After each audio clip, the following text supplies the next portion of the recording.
E você toca num ponto, cara, que a gente conversa muito, né? Da fundação. Acho que a grande função, pai, é dar uma boa base. Como você constrói uma boa base. Até que você viu, eu vim num cenário.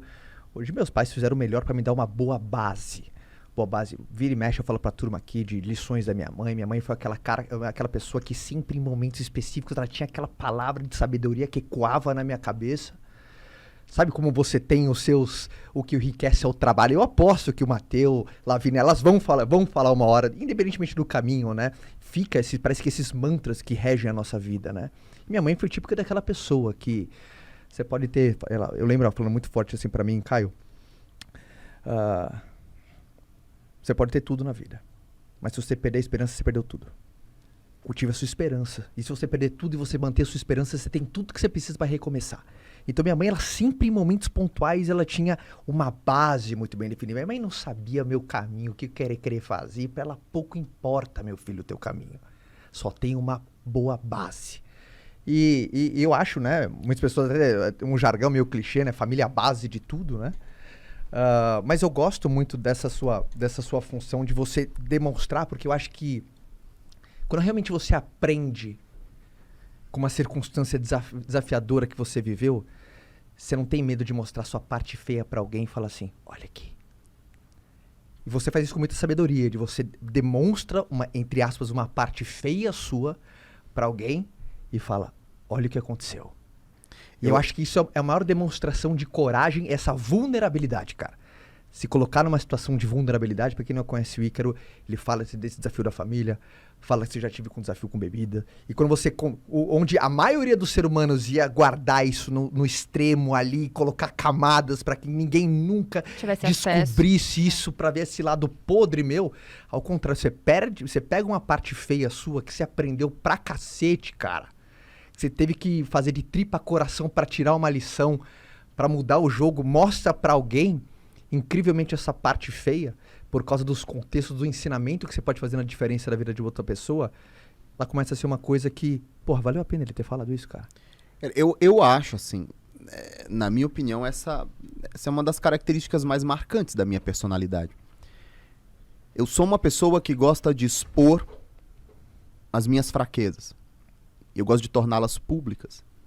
E quando eu torno as minhas fraquezas públicas, de alguma forma é mais fácil. Eu consigo lidar melhor com elas do que escondendo elas. Porque a frustração, a tristeza, a má memória, a má lembrança, quando elas são guardadas, elas se tornam neurose, elas se tornam depressão, elas se tornam um sono ruim, elas se tornam uma vida ruim.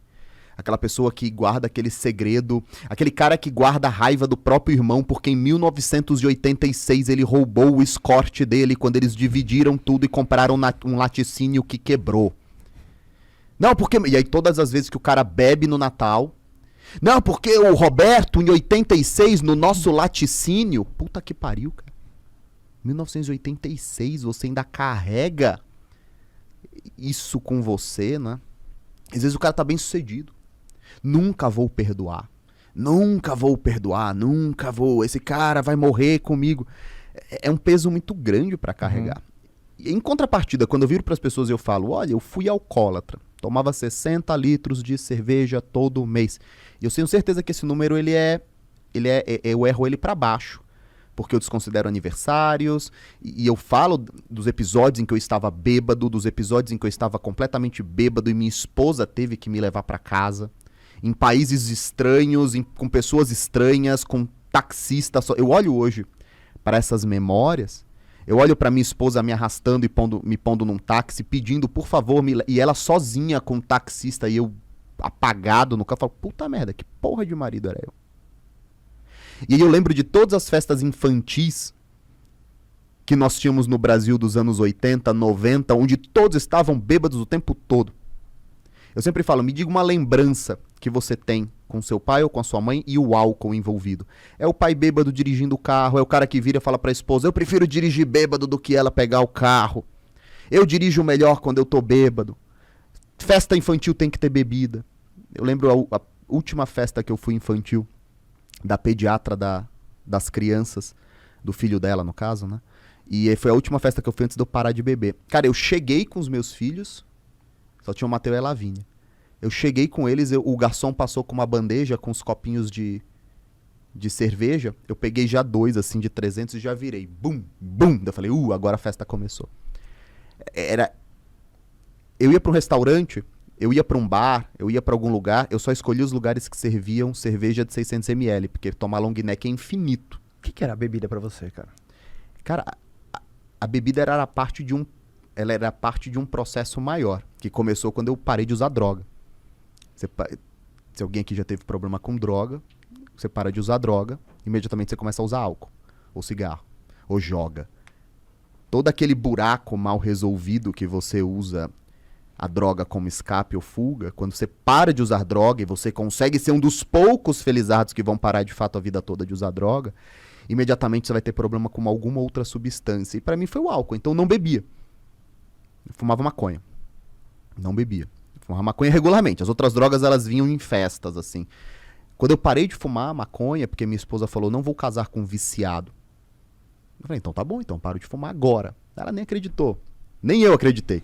Eu tinha uns 200 baseados que tava enroladinho numa caixinha. Quando eu joguei, eu falei, meu Deus, por que eu tô fazendo essa merda, caralho? E aí, eu tive pouquíssimas recaídas. No começo, nos primeiros anos, sei lá, num Natal, alguém aparece, eu dou um pé. Mas, de fato, eu consegui parar. Você me explicar como, eu não sei.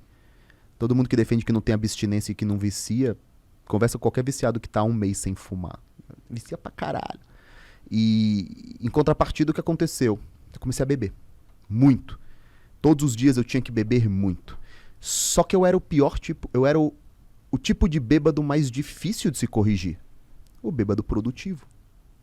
Eu tenho muitos na minha família, assim. Eu vim do Nordeste. Todo mundo no Nordeste tem alguns parentes que tem problema com álcool. E qual é o pior tipo de bêbado? O produtivo. Porque ele vira e fala assim, eu nunca faltei um dia de trabalho. Eu pago todas as minhas contas. Então ele acha que não é problema. O que você tem a ver com isso? Então, eu trabalhava na minha empresa, atendia 47 clientes, meu negócio estava crescendo, eu era casado com a minha esposa, e à noite eu bebia. Todos os dias eu bebia, aí, umas 4 garrafinhas de cerveja. Que problema tem nisso? Eu vou ali no bar, compro as garrafinhas, porque na minha cabeça a geladeira do bar deixava a cerveja num grau melhor. Então eu ia todo dia num ritual. É um ritual, como quando você é viciado em maconha, bolar teu baseado é um ritual. Você senta, liga a TV. O meu eu sentava, ligava a TV, eu ia no McDonald's, pedia uns 4 pequenos preços, assim, caralho, hoje eu vou fumar e comer essas merda, vai ser bom demais. E aí eu bebia minha cerveja, instantaneamente eu dormia. Pum. Que nem uma pedra. Passei anos sem sonhar.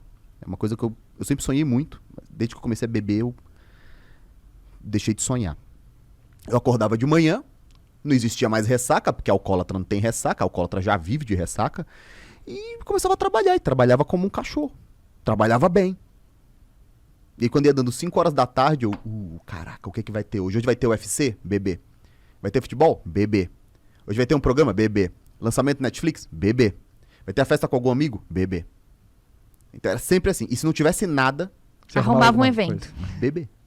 Bebê. E... eu lembro de um dia... Isso eu nunca contei pra ninguém. O quê?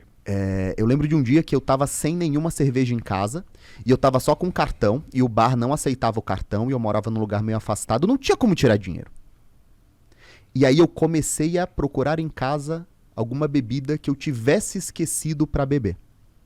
E eu lembrei que há muitos anos atrás, um tio meu, quando eu estava lá na casa do meu pai, me deu uma garrafa de uísque que eu coloquei numa lata, esqueci, tudo você ia lembrando.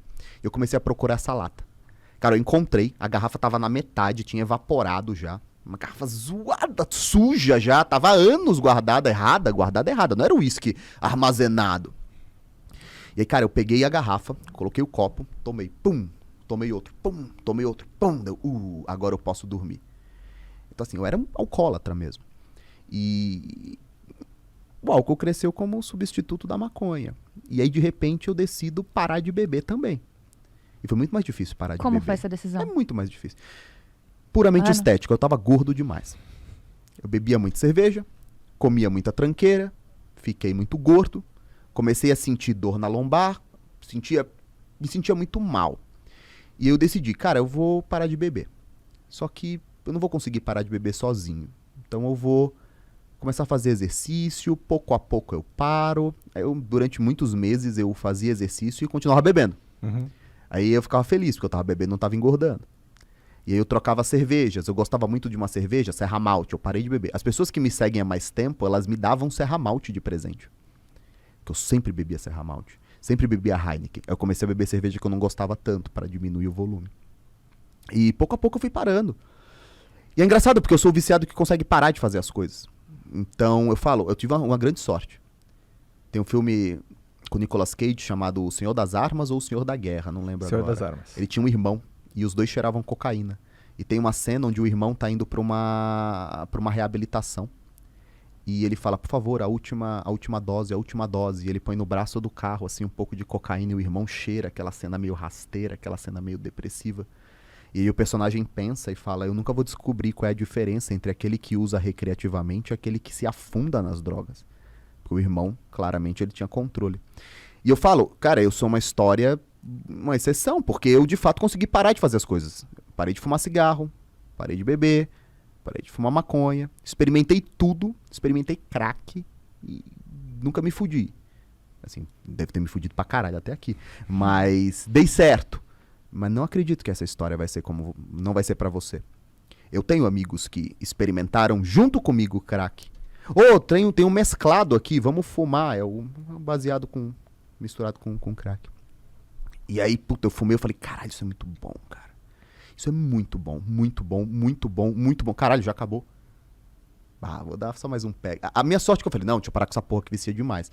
Mas eu tive amigos que acabaram na Cracolândia. Tipo, um moleque, filho de médico, do Itaim Bibi, da rua Tabapuã. Ali do lado do Kinoplex. Cara, na Cracolândia. E o pai pagando rehab pro cara, 4, 5 mil por semana pra ele ser reabilitado. E é isso, 10% talvez se salve.